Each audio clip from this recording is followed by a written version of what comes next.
This is a quick tutorial on how to repair an Eagle type electric lighter. It uses a repair kit that you can purchase on eBay, and it comes complete with a nichrome wire wrapped around a steel pin so it doesn't get crushed in shipping, and 2 mica discs. I tend to use the original style, but there's also a composite one which may last longer or is another good second replacement. The kit also will work on a mica lighter, which has utilizes the same element and mica discs, the same size disc. To begin, remove the 632 screw in the back.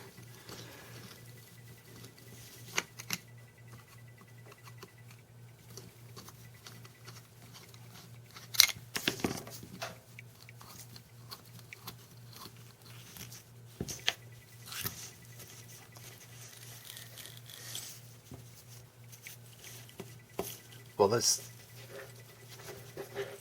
wire just fell off the terminal here, which we'll have to fix when we reassemble it, which is going to happen shortly.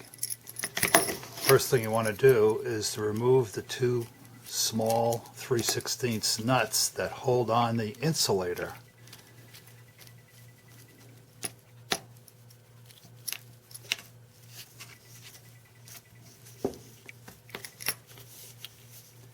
Remove the insulator, and you'll see, well, this is the terminal. It just fell off that, which I'll have to reattach. But this is the ball retainer. There's a ball in here, a contact ball. And we call this the contact. Remove the ball and save this. I use a little empty bottle cap so it doesn't roll on the floor. But what you may have to do if there's a lot of corrosion on this is to sand it, and I'll show you how to do that in a second. Any type of sandpaper will work, but what you do is just run the ball back and forth over the sandpaper, and it abrades off the corrosion or whatever happens to the contact ball when it makes contact with the electric. So that's fairly shiny and clean, and it'll work perfectly. Next, I open the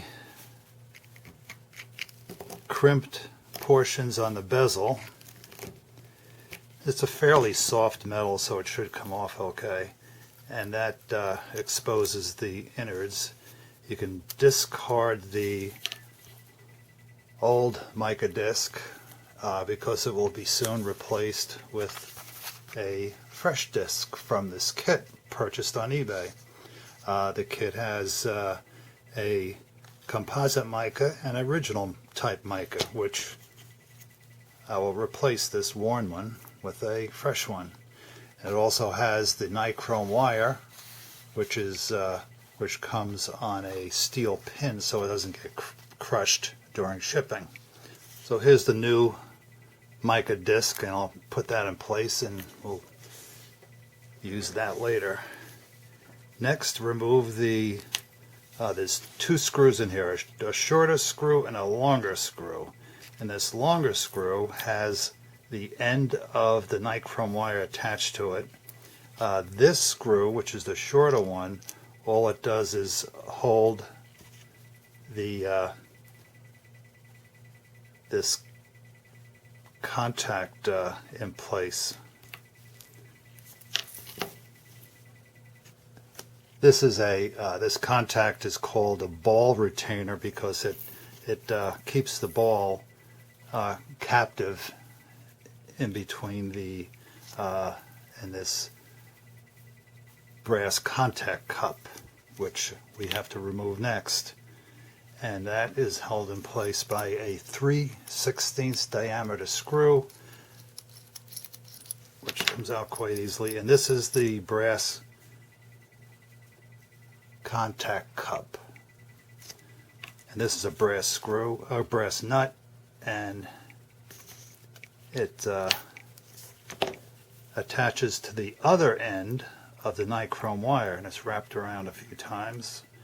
I will remove the old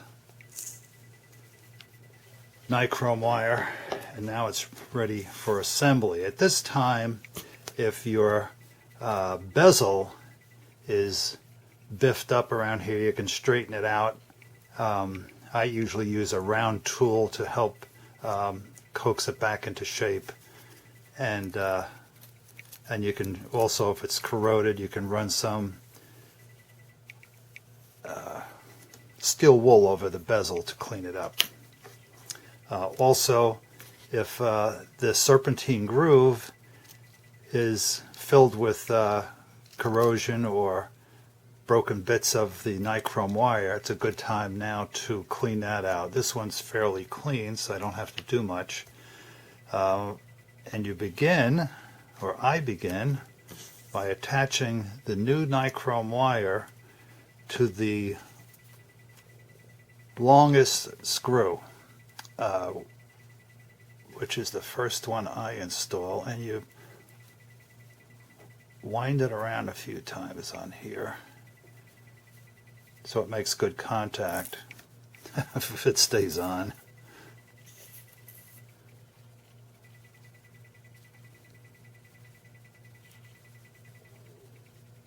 That's quite a few turns. That should work nicely.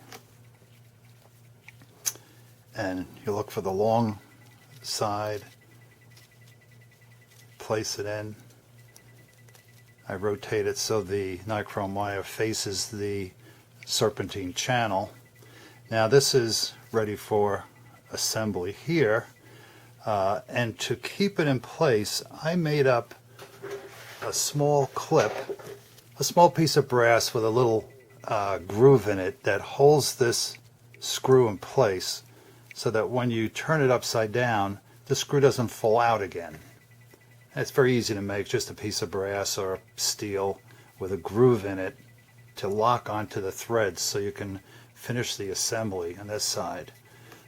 Again, looking at the small brass center screw, you wrap the nichrome wire around it,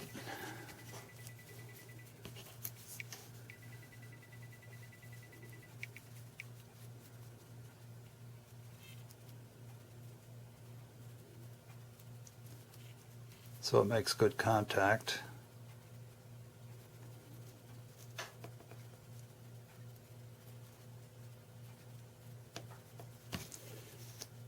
And feed that into the center hole. Now, looking into this thing, you put the brass contact cup back in, and to start this screw, which is a real difficult to do it manually, what I've done is taken a pencil, put a piece of double-sided tape on the end of it. You pick up the screw and you lay it over the top of the, pick up the nut and you lay it over the top of the screw and screw it on, and that gives you a good starting point to attach it. Then I take my little nut driver and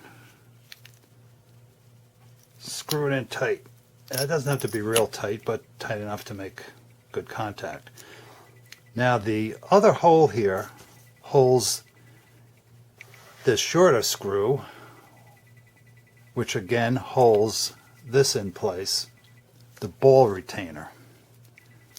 So place that in, and now you can run the wire, or the nichrome wire, around the serpentine.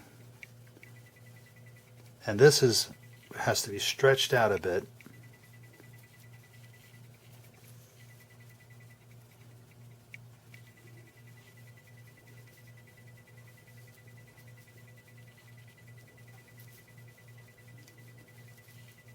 It has a bit of a memory, so it flops around until you can work it around the serpentine, but once you get it close, what I do is hold in place temporarily with my fingers. Then I take the mica disc and I slide it over the new nichrome wire. Now that holds the nichrome wire in place, and I put the bezel over it and then recrimp it. I usually line up the old crimp places, which makes it easier, and then just force the metal back into the grooves.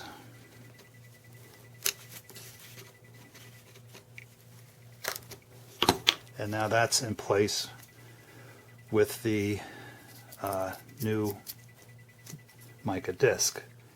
Now this screw, the small other screw that we added, will flop in and out, which is quite annoying when you're trying to assemble it. So I have another one of these little pieces of brass that has a notch in it that will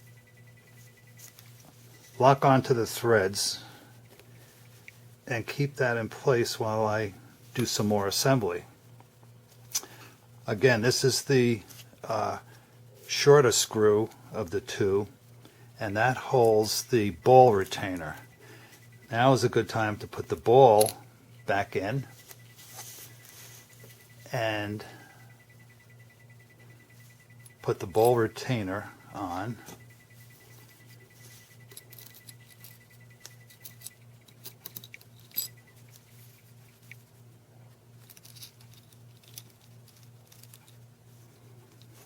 And this time, what you do is take your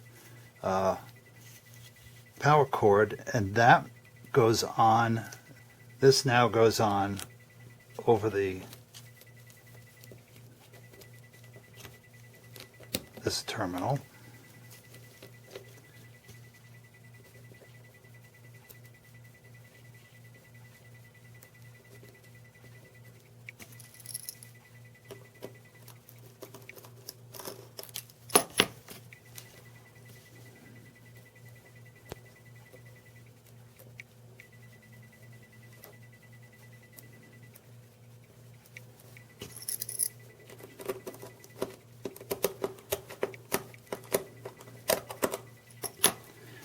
Now you can pull the screw retainer out and continue to tighten this. There we go. Okay. Now there's good contact there.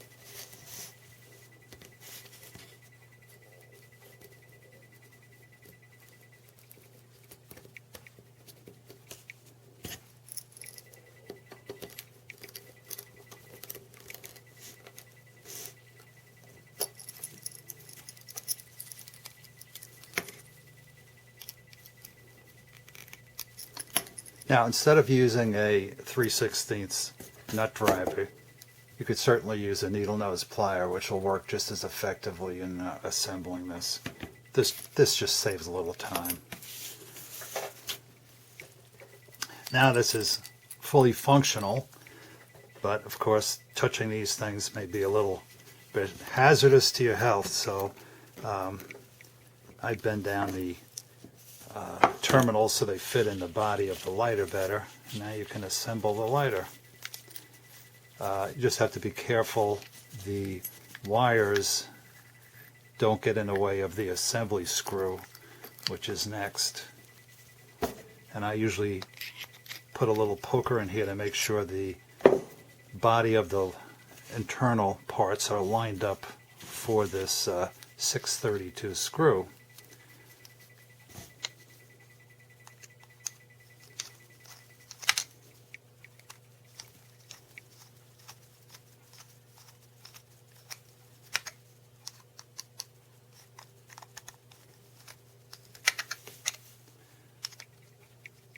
And that completes the lighter assembly. And the final try is to plug it in.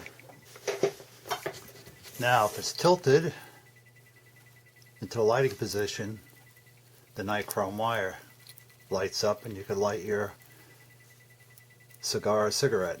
When it's put down, of course, it goes out. And what's unique about this system is if you turn it too far, if this should fall over, like a dog knocks it off the table, or if it falls off your smoking area, the element won't light. It's only when it's held at a particular angle for lighting a cigar or a cigarette, and then it functions properly. It's a nice design. It's was touted as being a safe design. This lighter is equipped with an Eagle so-and-so Wonder Element. Lights only when at the smoker's angle, which is interesting how they did that. If you buy a newer version, when they come out of the box, this is after 1940 sometime, they went to a rubber, like a TV type cord. But if they're older, even though they're brand new and come in a box, they'll have a rayon wrapped cord like this one. But that's it. I hope you can follow the instructions such as they are, and hope you get a working lighter.